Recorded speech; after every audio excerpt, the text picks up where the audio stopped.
Okay आशीष, चलिए शुक्रिया ये सब नंबर्स हमारे सामने रखने के लिए। आईटीसी आज का clearly stock of the day. लेकिन अब हमारे साथ समीर अरोड़ा जी जुड़ गए हैं, उनसे एक खास बातचीत कर लेते हैं और जान लेते हैं कि वो मार्केट को इस समय किस तरीके से अप्रोच कर रहे हैं। और हीलियोस कैपिटल के ऑफकोर्स फाउंडर समीर जी, गुड आफ्टरनून। बजट मैं अच्छा तो ठीक लगता है हूँ, जब जी लगाओ नाम के आगे। हाँ वो समीर, वो आपने पिक्चर देखी थी वेलकम में? वो हाँ नहीं, वो वेलकम में देखिए, मैं तो आपको जी कह के बोलूँगा क्योंकि ऑब्वियसली आप तो बड़े मुझसे, आप मुझे मत जी कह के बोलिए। वो कहते हैं कि वो तो बोलते हैं कि मुझे जी मत बोलिए, बोले कि नहीं ऐसे थोड़ा ना होता, आजकल तो बिस्कुट को भी पार्ले जी बोलते हैं तो लेकिन मैं आपसे रिक्वेस्ट करूँगा, मुझे जी मत बोलिए आप। कुछ नाम ऐसे होते हैं ना, ऑब्वियस होता है जी आएगा, पांडे जी। हाँ नहीं, लेकिन हाँ खैर समीर और मैं खैर काफ़ी we go a long way back, तो हम एक दूसरे को फर्स्ट नाम से ही बुलाएंगे तो दोनों में से किसी को कोई प्रॉब्लम होगी नहीं। तो ये लेकिन समीर सर, ये बजट तो साइड शो बन के रह गया। अब पूरा का पूरा इशू हो गया, ये जो डोमिनेंस ले रहा है अदानी ग्रुप का। आप किस तरीके से रीड कर रहे हैं जो रीसेंट डेवलपमेंट्स हुई हैं, जिस तरीके से मार्केट कैप टूटा है, जिस तरीके से बॉन्ड्स की सेलिंग हुई है, जिस तरीके से वो रिपोर्ट आई और उसके बाद लगातार वन वे सेलिंग आई है ग्रुप में? मुझे लगा था लास्ट वीकेंड में दैट मंडे को अडानी एंटरप्राइज का वो थोड़ा एफपीओ का प्राइस जो बैंड है या जो भी प्राइस है वो 10% अगर आप कम कर देते तो उस वक्त वो डील बड़े आराम से हो जाती। जो भी लोगों ने लेना था, जो पहले से इन्वेस्टर्स हैं, जो ज्यादा वो बिलीवर्स हैं, व्हाटएवर बी द लॉजिक, वो आपको मिल जाते हैं। लेकिन अगर आपका प्राइस डिफरेंस इतना हो गया between the market price and FPO price, then उसके बाद उसको रैम थ्रू करना, दैट आई थिंक लोगों ने गलत एडवाइस दी अडानी ग्रुप को कि आप किसी भी हालत में पहले एफपीओ कर दीजिए, डजेंट मैटर कि कौन इन्वेस्ट करना है। अब वो गलती हो गई है, लेकिन मुझे बिग पिक्चर में ये लगता है कि उसके बाद बाय द वे मैंने मंडे को गुजरात अंबुजा के शेयर लिए जब वो कोई 20-25% डाउन हो चुके थे इस साल। ऑफ कोर्स उसके बाद वो 5-10% और डाउन हो गए हैं। लेकिन इन जनरल मुझे नहीं लगता कि ये कोई लार्जर इशू है in terms of bonds and in terms of banks. It may was a larger issue in terms of कि काफी 2-3 स्टॉक्स की वैल्यूएशन बड़ी हाई हो गई थी, बहुत ज्यादा, पी कह लें या जैसे भी कह लें या मार्केट कैप कह लें। अब वो करेक्शन हो रही है, पर मुझे ये नहीं लगता कि इससे कोई बड़ा थ्रेटन हो गया कि हमारा बैंकिंग सिस्टम नहीं होगा या वो बॉन्ड्स के पैसे नहीं दे पाएंगे या वो डेट नहीं रोल कर पाएंगे। बिकॉज जनरली एसेट मुझे अभी भी लगता है कि उन्होंने अच्छे इम्प्लीमेंट या किए हैं, लेकिन वैल्यूएशन बड़ी अजीब थी, इसलिए किसी ने वो शेयर खरीदे नहीं, वो 3-4 कंपनियों के।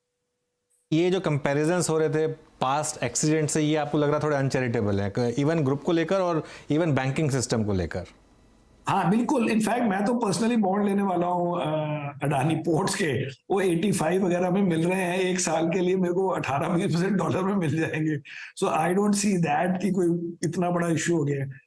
और हमने तो अलग से अंबुजा के शेयर भी ले लिए, और मुझे लगता है कि ये हर चीज का, see Ambuja is a good example कि कैसे ओवर एनालिसिस रॉन्ग हो जाती है। अब वो कंपनी थोड़े दिन पहले आपने टेक ओवर की, उसकी फंडिंग की 5-6 फॉरेन बैंक्स ने, वो 5-6 बैंक्स ने non disposal undertaking, which means कि आप वो शेयर स्क्रीन पे थोड़ा बेच देंगे अगर प्राइस गिर जाए।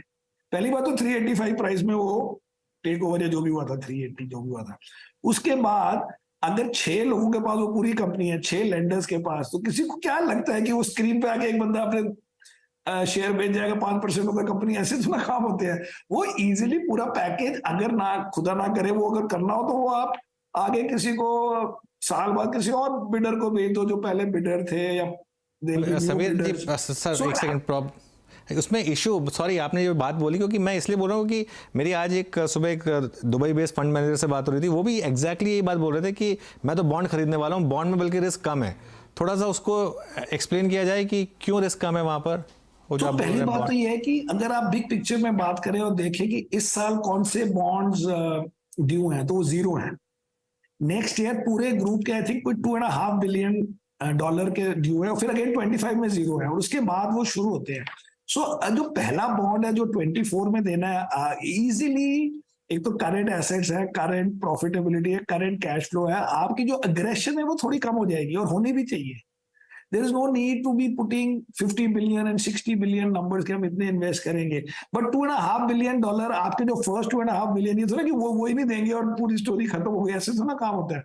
अगर कुछ करना हो तो आप गुजरात अबूजा वापस भेज दो, कोई एक आध एयरपोर्ट भेज दीजिए, जरूरत ही नहीं पड़ेगी मुझे लगता है। आई एम जस्ट सेइंग कि there is so much protection in assets, and वो एसेट दूर से सबको लगता है कि ये रियल एसेट्स है।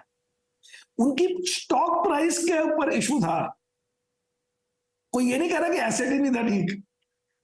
सो इसलिए वो तो आसान काम है। मैं नहीं कह रहा हूं कि वो बेटर है, मैं कह रहा था मैं तो कंपनी में, मैं मतलब फंड में खाली शेयर खरीदता हूं, मैं अपने आप शेयर नहीं खरीदता। लेकिन सेपरेटली मैं सोच रहा था कि अगर वो 18-20% मुझे मिल रहे हैं तो मैं पर्सनली बॉन्ड्स खरीद लेता हूं, ये मैं कह रहा हूं। समीर जी, मुझे ये बताइए, कल तक वो एफपीओ ऑन था, निवेशक आ गए थे, उसको पार लगा दिया था। अब ओवरनाइट उनको लगा कि perhaps it's not the right price, कुछ फीडबैक मिला होगा। करंट प्राइसेस जो हैं अपने वैल्यूएशन से खासे करेक्ट हो गए हैं, तो अब भी कोई आपको लग रहा है, जब आप लोगों से बातचीत करते हैं, कोई बड़े फंड्स लेंगे सीधे मार्केट में इन लेवल्स पर? आप देखिए आज Adani enterprises nearly 1600 rupees. Funds का इशू ये हो जाता है कि फंड्स को ना इमेज का इशू हो जाता है कि हमारा इन्वेस्टर क्या बोलेगा, वो क्या बोलेगा। So I think either they have to come and explain in black and white. जैसे मैंने अंबुजा ले लिया, लेकिन बाकी लेने में मैं कहूंगा पहले मुझे और समझाओ कि कैश फ्लो कितना है, ये कितना है, वो कितना, तो ब्रॉडली मुझे पता है, बट स्टिल उसके लिए इट इज बेटर कि अगर कोई लार्ज वेल नोन कोई सॉवरेन फंड कोई आके ले ले, जिससे जैसे 2008 में जब गोल्डमैन सैक्स को प्रॉब्लम हुई थी तो वॉरेन बफेट ने आके शेयर ले लिए थे, तो उनके बेसिस पे सारे वर्ल्ड ने फिर ले लिए। यू नीड वन गाय जिसने और क्लोजर एनालिसिस करी हो, जो कि मैं डाल रहा हूँ 1-2 बिलियन। और मुझे लगता है प्लस माइनस या तो आप 1-2 बिलियन ऐसे रेज कर लो, या एक आध कोई प्रोजेक्ट या कोई बिजनेस थोड़ा सा कम मतलब बेच दो थोड़ा सा, या उसमें स्टेक बेच दे, just to show to the world कि कोई शॉर्टेज नहीं है पैसों के, क्योंकि हमारे वो अच्छे हैं। लेकिन अभी वो स्पाइरल में जा रहा है, उस स्पाइरल में somebody big has to do, मेरे थोड़े से लेने से वो नहीं चेंज होगा काम। बट आई डोंट थिंक कि मुझे कोई रात को नींद नहीं आई थी कल रात को भी कि हाय पता नहीं क्या हो गया। It is okay, and actually ये जो कैंसिल किया डील, मुझे लगता है ये तो बिल्कुल बुरी बात नहीं है। क्या मतलब है कि पहले दिन ही बेचारा जो भी इन्वेस्टर हो उसके 50% उड़ा दिया आपने, या उस वक्त 30% उड़ा दिए, कोई फायदा नहीं, उससे कोई गुडविल नहीं अर्न होती। एवरीबडी फील्स कि जिसके 30% डाउन है वो फर्स्ट डे आके बेच देगा, so it does not even give you stability.